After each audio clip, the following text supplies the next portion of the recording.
As the chaos in Venezuela unfolds, we must ask, how did this happen? Socialism. The country's annual inflation rate is 80,000%. I'm no economist, but I would call that a lot. In such circumstances, people are faced with grim choices: either eat their pets or move to Cuba. Many modern-day socialists will scream, but no, no, no, Venezuela isn't socialism as it's supposed to be, which is what socialists have said about every single socialist country since forever. Venezuela isn't socialism like Cuba isn't socialism, and Nicaragua isn't socialism, and Zimbabwe isn't socialism, and so on to infinity.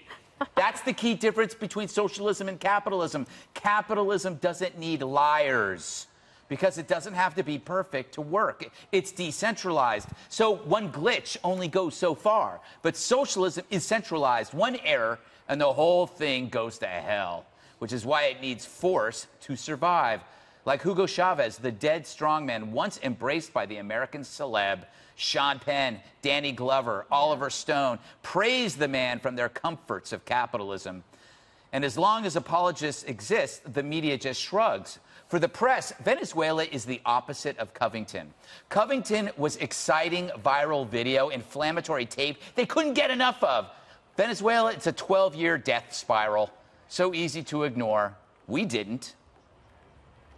Venezuela, the socialist nightmare that Stone and Penn embraced, they've got no food, no supplies, no toilet paper. It's a crap show without toilet paper. Yeah. Seriously, they don't have toilet paper in Venezuela. Venezuela, a place literally full of crap since socialism made toilet paper scarce. I don't know about that shirt or my obsession with toilet paper. Anyway, so now the press calls Trump's actions provocative by recognizing Venezuela's opposition leader. They can go to hell, or worse, Venezuela. So, Dana, apparently Russia is upset with Donald Trump. Yes. There are politicians here who are in agreement. Are they in cahoots with Putin? Well, are they colluding? Yes. Are the Democrats in cahoots with Putin over Venezuela? They might want to think about whose side they're on here, yes. Right? So, yeah, you have, like, the bad boys of the world, Putin and his cohorts.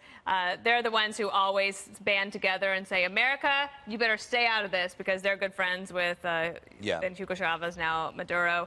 My advice to them is, like, why don't you feed your own people and police your own area and leave this part to us. Because I think that this is a really good thing. Not only did President Trump recognize Guaido as the actual legitimate leader, we'll see how that goes, but the other thing they did was very diplomatically skillful and smart. They got all the other leaders in the region, like the new president from Brazil, Bolsonaro, I can't remember the guy's name, from Chile, but they've all said, we back this move as well. On Saturday, Secretary Pompeo will come to New York. He'll have I don't know if he presides over the emergency session at the UN, but that's what this is going to be about, and it's about time. Marie, when will you confront the Democratic Party over their modern socialists? Because here you have this going on, and AOC and Bernie are still waxing nostalgic about this deadly ideology. What are you going to do about it, Marie? You yourself. Me personally. You personally. So I don't like most of Bernie Sanders or AOC's policy proposals. I also think it is a huge stretch to compare them to what's happening in Venezuela. We can take them on their own and not say they want us to be Venezuela. When it comes to Venezuela, I would say we, as the United States, should promote our values and do things like recognizing this interim president, but we have to just keep in mind what is the best way that we can affect the outcome we want. So you're saying assassination. Sometimes the United States has tried to get certain outcomes by being too involved in other countries' internal affairs, by supporting opposition leaders or revolutions. So we just have to keep in mind that we have a little bit of a checkered history here. The other thing I would bring up is the diplomats that are still there. The President Maduro has asked them to leave. The president we are recognizing now has asked them to stay. As of right now, they're staying, but now they are in the middle of a very tense security situation. They are sort of being used as pawns here on the ground by both sides. That concerns me. I mean, Dan, that worries me a little bit. Dan, I don't see both sides here, though, because it's like 12 years. This was a beautiful country. But he still has the military, right? Yeah, but the GDP of Venezuela was $334 billion. It's been wiped out to $94 billion. Socialism is a plague and a stain on humankind that has a 100% success rate of failure. Yeah. It has failed. And I'm tired of these Democrats saying Denmark is socialist. It is not. Socialism is the government control of the means of production. Those are capitalist countries with big government entities. Stop conflating the two because you're confusing a bunch of impressionable people out there. Socialism is death and destruction, and I'm glad you mentioned the apologists because they're at fault too. Fascism hasn't escaped this. Socialism has because of people like Bernie Sanders. Jesse, what would you do, President Waters? Oh, that's a scary thought. Resign.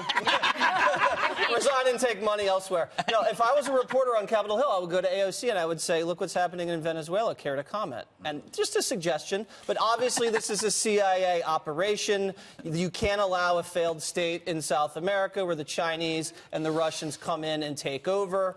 I mean, this country's awash in wealth, and mineral wealth, and oil, and gold, and good people. And good people, and you can't let it descend into chaos. The Monroe Doctrine has to be upheld. Named after Marilyn. Did you know that? I didn't. I wish I went to your school. So did I.